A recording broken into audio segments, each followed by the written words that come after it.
Hey, what's up, y'all? Welcome to Grey's Dynamics. Your boy Ray here. Today we are talking about something I think is very important in 2025. So many games are coming out, and I think it's important that we tell you what we think our top five is because, hey, who else is going to do it if not me, right?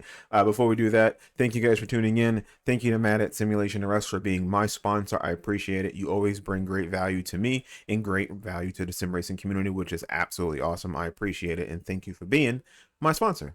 With that being said, these are going to be my top five things that I think make a great sim racing game and things that are absolutely critical to what I think a sim racing game should come out with moving forward. Now, we're going to have some honorable mentions first before we get to our top five. So let's start with that first. So here's our honorable mentions. So for honorable mention number one, and again, these are not in my top five. I think the top five rate higher than this, but one is just setup. And iRacing has some of the best setup that you can have in any game. And not by setups for the individual car, I mean overall for the sim. You can map everything here to a button on your Stream Deck onto any other device you have, a button box, and setting up the different performance. And all games have these types of things, but iRacing really goes in depth with what you can map, what you can change, what you can set up, sound, and all of those things. Being able to set up everything to a mappable button, set up some unique items to use the auto text chat so that you can set up some different commands that will trigger certain things in the game. Being able to map your sound and things to an actual encoder or button to turn it up or down without having to exit the sim or going to the garage or pause is absolutely awesome. And every game should do this, and they don't all. And I don't understand why they don't.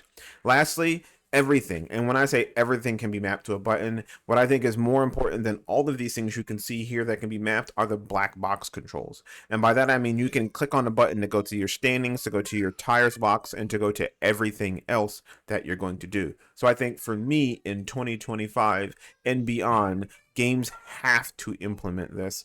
If they don't, it just seems like they're missing out on some ease of use for other people and maybe some people who end up buying into your game in the first place. So this is a critical one I think is very important. All right, now there's two things I'm going to mention here. These two things I think are very important. And again, they deserve an honorable mention. One of them is car variety. And in AMS2, it has the best car variety of any game you're going to find anywhere. And many of you are saying, well, iRacing does, or Gran Turismo 7 does. Well, one, this game allows you to do many different things, but the car variety is to me second to none because you get a lot of it included and you don't have to have a console. Many of you, as you know, if you're sim racing, you're going to eventually want to be on PC, and the PC games right now are just better than the rest. Not that Gran Turismo 7 isn't great, but it's just not on this level as of right now.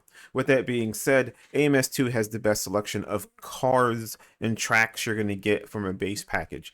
And you can use Content Manager, which adds even more. In addition, for a few different DLC packs, you get literally all of the different types of cars you see on my screen. So car variety is definitely an honorable mention. And while we're here, one last thing I think is very important. And I think when you go into options, this has an easy setup for triple screens. Like you click on triple screens, if it detects that you have them, you would say, yep, set up triple screens and span it and go through all of that. But again, I don't have triple screens on this setup, but if I did, I could literally click on the check mark, turn off the menu, and then I'm good to go to set it up, put all my measurements in, and boom. Much easier than edit INI files and things like that. You can do it right here, and then you're set up with triples. So for number five on my top five is audio. You want to know what it feels like to be immersed? Well, the more immersed you are, the better it is. Listen to this.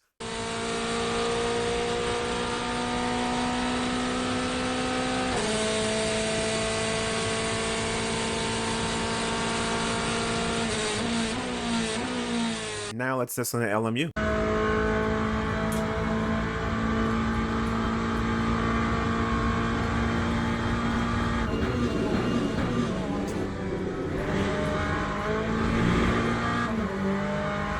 Now, I don't know about you, but having great audio really matters. So that's why it makes number five for me. For number four, well, to me, looks and graphics.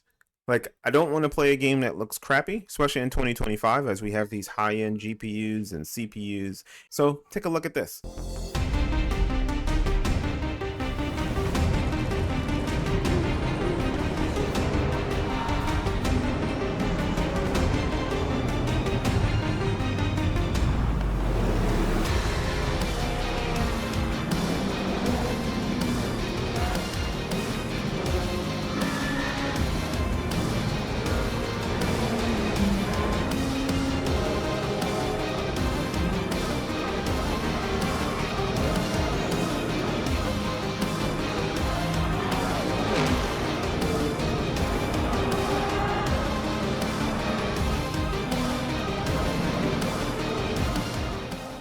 All right, so for number 3, we're going to focus on online multiplayer, but not official racing. More like racing with your friends, creating lobbies, hosted sessions, league races, things like that. So let's take a look at what I think the number 3 important thing is. So for number 3, multiplayer. Now, multiplayer in the sense where, like I said, I just want to race, I want to have fun, I want to jump in a session, and I don't do mini races over a long period of time. And I don't want to have to pay for it. And let's be honest, nothing does it better than AMS2. I know there are many games that you can do multiplayer with a multitude of different cars and tracks, but they're a lot more complicated than AMS2. AMS2, I could just click on create new. From here, I can select a different car. I can choose any car that everybody has. If we all have DLC, I can add even more cars. I can use content manager. I can choose any racetrack that you see here, all the different variations, classic tracks, kart tracks, oval tracks, IndyCar, all kinds of stuff I can do here. And I can race continually with a group of friends, and people can jump in and out of my lobby. So I think this is highly important in 2025, and that is my number 3. All right, so for number 2, many of you are probably going to expect this to be the number 1 thing, but I don't think it is. For me, it's number 2. It may be number 1 for you, but it's number 2 for me. And that is official racing. Official racing, like iRacing, is like no other. LMU does a really good job, and LMU is a game I've been playing far more often than most. But iRacing has the best multiplayer of any game that you're going to find out there, especially when you're talking about official racing. Because they have 4 different classes, they not only have the sports car, which has the IMSA with GT3s and LMP2s and hypercars or GTPs, but they also have a plethora of other types of races, whether it be LMP3s, whether it be GT4s, whether it be Mazdas, and all those different types of cars. Whether you're doing formula cars and you want to do open wheel cars, or you want to do some dirt racing or just oval and do some NASCAR. Like, it has everything, and all these official races have multiple different servers, and then you can jump in a lobby pretty much at any time and just practice with other people to figure out how you fare against how well they do. It is literally the best online racing by literally a mile. It's massive. And anybody who's looking to race official racing, if you want to do it and have a multiple different options to do it, if you're racing NASCAR, IndyCar, or dirt, this is the best place to do it.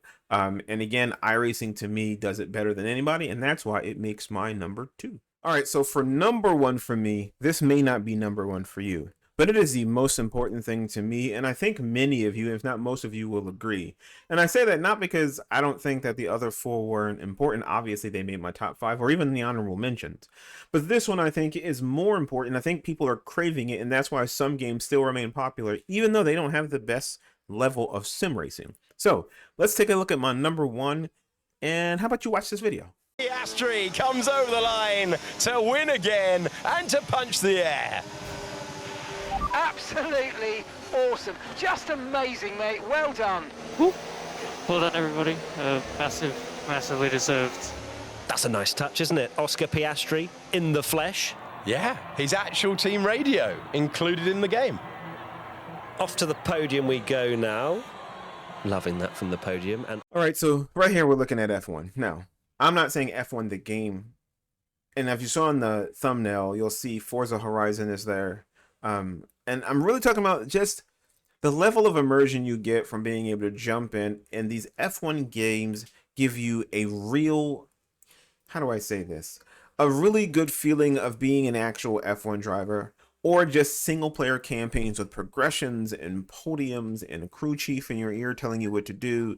It's changing strategy. You're communicating with it. You're getting, yellow flags and safeties and, rain races and all the different things that make the game more immersive. As much as I like online, sometimes I just want to play a single player game, and I want to feel like I'm an actual race car driver racing against some of the guys I watch on TV.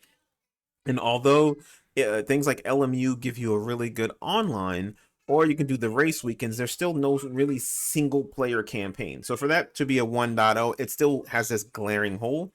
But even things like iRacing that cost significantly more have massive glaring holes where you don't get all of the things I think you should get in 2025 and beyond. There are games like PMR, Project Motor Racing, that are coming that promise to have this really cool career mode, and I'm hoping that they bring that out.